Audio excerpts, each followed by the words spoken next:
Da onde surgiu a ideia de medicina? Já tinha alguém na família?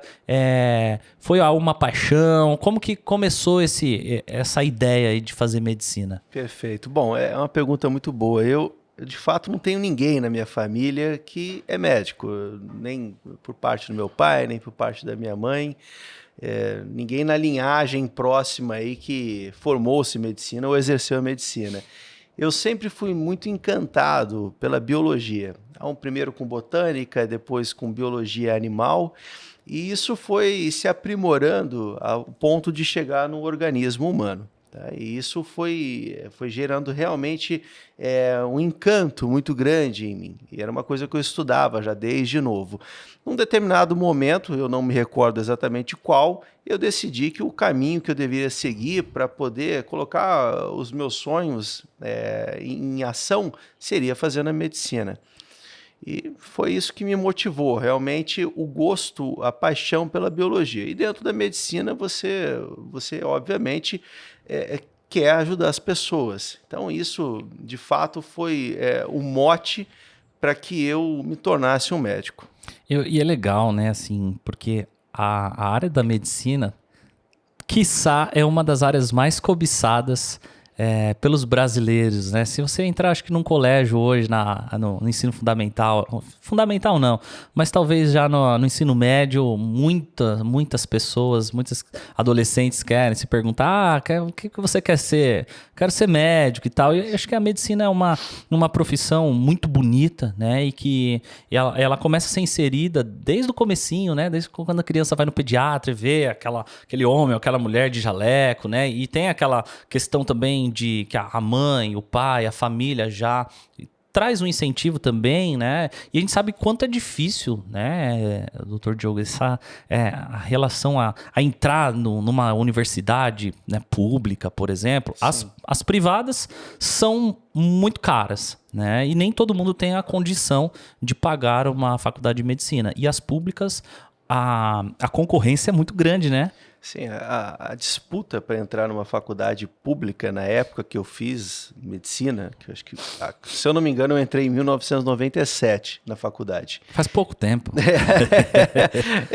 Não tanto igual outros, né, que já Sim. têm mais idade do que eu, mas já fazem alguns anos. Então a disputa naquela época, a concorrência já era muito alta. Hoje em dia, a despeito aí de existirem uma série de faculdades particulares, todas muito boas, inclusive, ainda continua alta. Então, seja pela procura pelas universidades públicas ou particulares, realmente a quantidade de alunos por vaga ainda é muito alta. Isso requer aí um esforço significativo para que você consiga adentrar dentro de uma universidade desse tipo. Legal.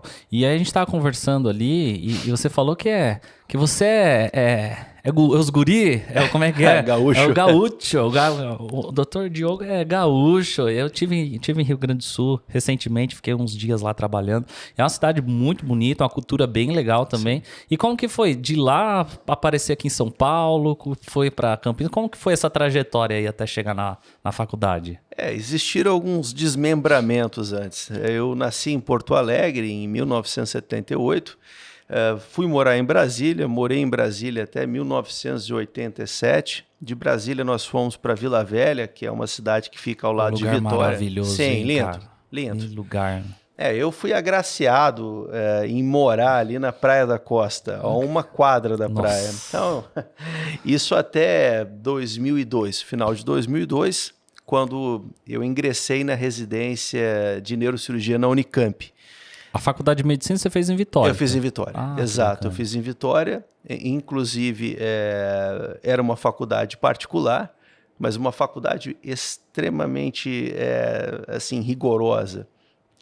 Tanto é que, assim, pelo menos na época, era a faculdade que mais aprovava em residência. Certo. Então, eu terminei a faculdade, entrei na Unicamp, eu passei em alguns lugares, mas eu escolhi a Unicamp em Campinas, não conhecia Campinas. Quando eu fui fazer a prova, eu me lembro que eu fiquei num hotel que não tinha nada ao redor dele e eu peguei a estrada do aeroporto até aquele hotel e depois do hotel até a Unicamp e não tinha nada na estrada. Eu falei, mas falam que Campinas é tão grande, eu não vi nada. Pois é, então... E depois, no começo de 2003, eu me mudei para Campinas e conheci a Aline, me casei com ela. E isso, conheci ela em 2004 e estamos juntos desde então e continuo morando em Campinas desde essa época. E aí, né, então você já tinha finalizado a faculdade, a graduação, que são quantos anos, Dr. John? 6 anos. 6 Medicina anos. são 6 anos. É bastante tempo. É. Requer muito estudo, né, Sim. John?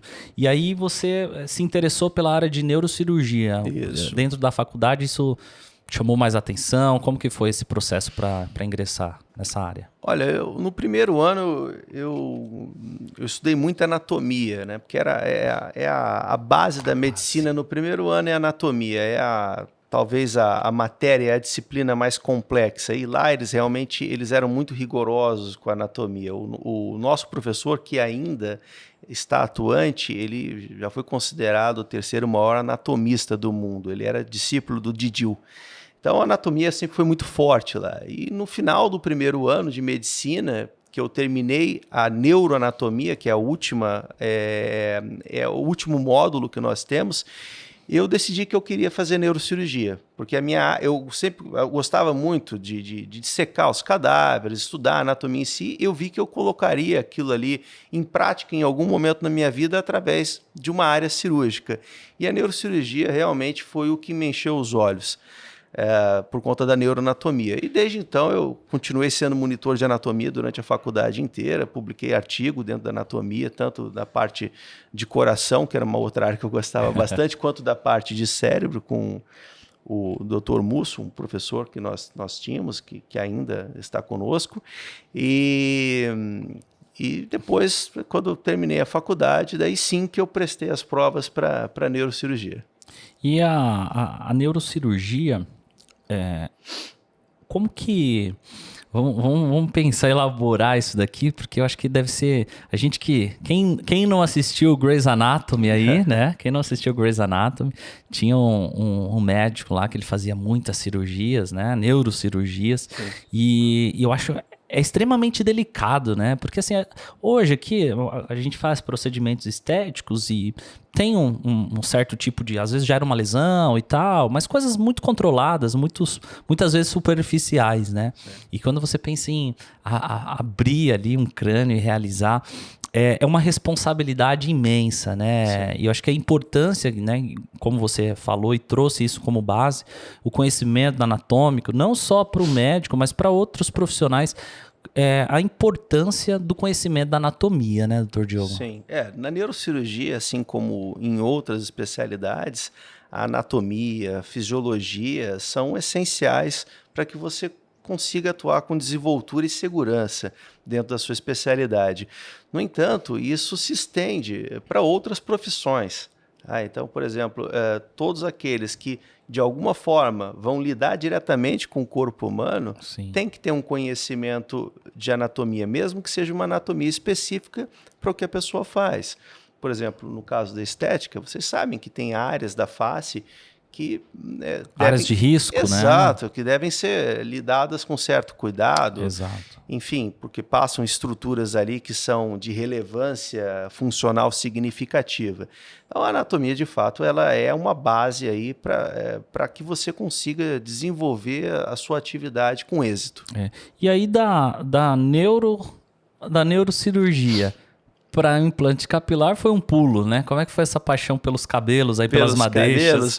Bom, isso foi uma coisa meio que progressiva, não foi algo que, assim, que eu decidi de uma hora para outra. Eu auxiliava um amigo do meu pai que fazia transplantes capilares já há muitos anos, com a técnica FUT. A técnica que você tira um strip, uma faixa. Sim, fazia um corte, né? Exato, exato. Então, por conta dessa proximidade que nós tínhamos, eu fui aprendendo essa técnica que ela precedeu a técnica FUE. tanto em nível mundial quanto em termos nacionais.